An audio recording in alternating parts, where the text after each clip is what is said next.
It's LeGarrette Blunt here, man, 3-time Super Bowl champion. I just want to give you a shout out to the YouTube channel, MicroMike, man. Eddie Murray, former Detroit Lion. Make sure you watch MicroMike on YouTube. Calvin Johnson Jr. here, aka Megatron. Big shout out to MicroMike and YouTube channel, man. Keep on talking everything Detroit Lions, and I just got to remind you, man, happy wife, happy life.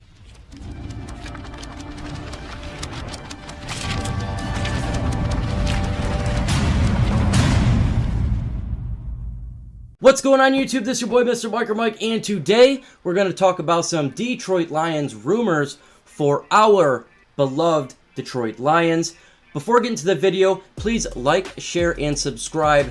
That would be fantastic. It helps my content out via YouTube algorithm, and I would be greatly appreciated.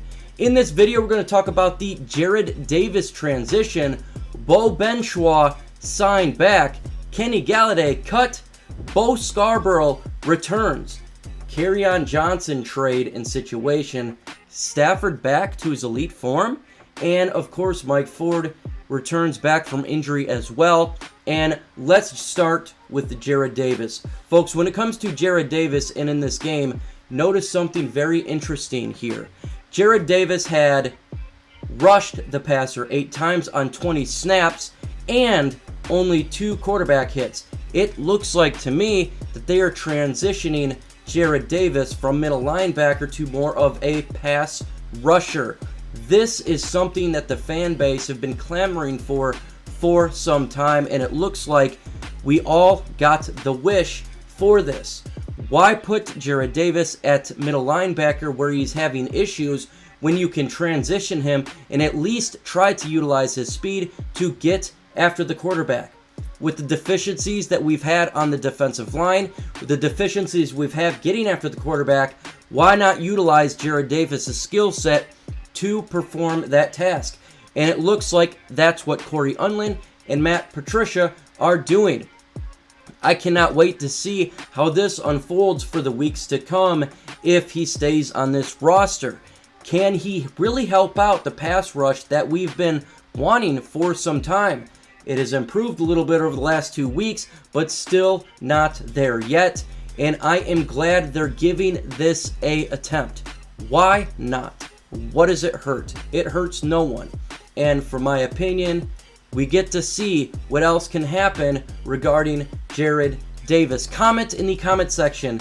Do you want to see Jarrad Davis continued in this role, rushing the passer, getting after the quarterback, and not be a middle linebacker? Let me know. Put a comment in this video.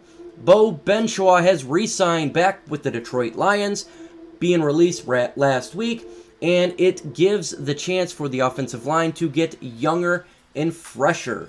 And that is something that I have wanted to see personally for some time. We got this guy as an unrestricted free agent rookie last year, and I wanted to see him develop and potentially be a backup for the Detroit Lions years to come. It is always good to see the team get younger, and his signing helps that out, with Kenny Wiggins also being cut by the Detroit Lions. So Beau Benshoi in, Kenny Wiggins out. Why was he cut? Well, Kenny Wiggins is an old vet. He wasn't playing particularly well, and the Lions want to get younger, and that is nothing wrong with that situation. Again, I'm happy to see that Kenny Wiggins is cut. I'm happy to see that Beau Benshoi is back with the team.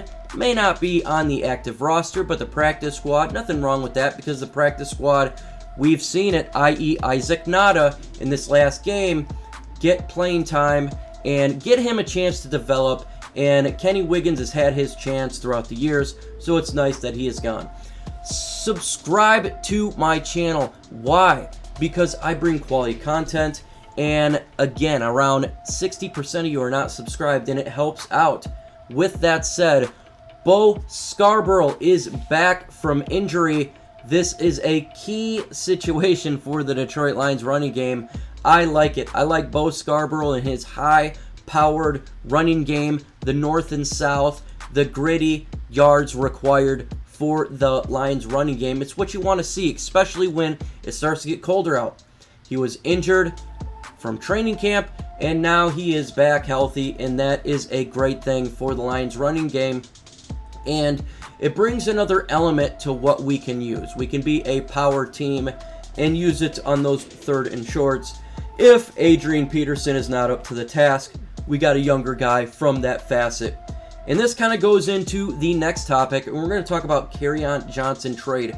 Why do I say trade? Well, he did not have one single rush, folks, in the Lions versus Atlanta Falcons game. And for a 3rd-year player after drafting DeAndre Swift to not have one single rush in this game, that is a massive red flag. His snap count was reduced last week, and now this week, not one single rush. He was on the field for pass protection, but you expect a 2nd-round pick to be on the team more than just pass protection.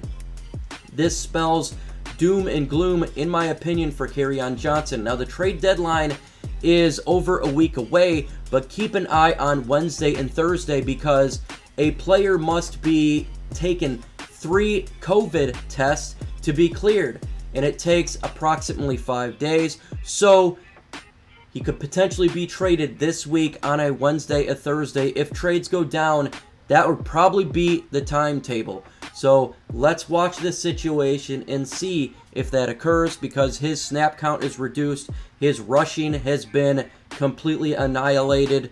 And with Beau Scarbrough coming back, and Jason Kabinda there getting more time, that spells doom for Kerryon Johnson.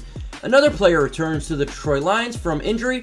That's Mike Ford. Yes, Mike Ford, the young cornerback, and he has returned. And that's great news for the depth chart of the secondary.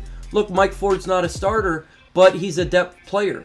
Last year, we had massive injuries to the team, and it affected the win-loss record. And guess what, folks? He is back to solidify issues if we do have injuries such as a true font. That is great news. You got Coleman back last week. You got Mike Ford back this week. The team is getting healthier. That is an awesome sign. I'm happy Mike Ford is back just because I love depth. Let's talk about Matthew Stafford. Is Stafford back to his elite form? In the last 2 weeks, we've seen an improvement. After Jacksonville, he looked very comfortable in that game, stepping in the pocket, throwing the football, getting the football in the required windows. It was good passes from Stafford. I wasn't quite convinced then. I wanted to see improvement in the Atlanta Falcons game, and what did we see? We seen Matthew Stafford throwing that ball with zip.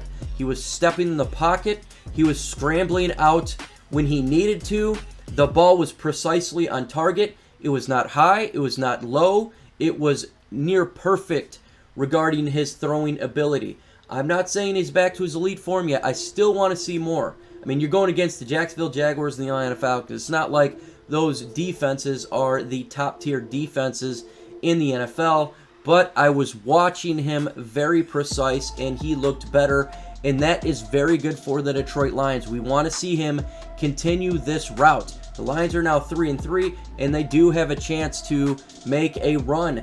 They got to continue to win, and for that to happen, Stafford must play lights out. In the upcoming videos, tomorrow on the Detroit Lions versus Indianapolis Colts breakdown, make sure you have the notification bell turned on because that video is absolutely awesome. It does analysis, prediction, and of course the breakdown of the game, 10:30 in the morning. And on Thursday, the One Pride podcast at 6:30 p.m. Eastern Time, we go to you for questions for the mailbag segment. You want to have that notifications on. And of course, the Lions vs. Colts watch party Sunday at 1 p.m. Eastern Time. Make sure you are there. It's absolutely fun. It's play-by-play. We talk about the game and have a great time. With that said, folks, adios.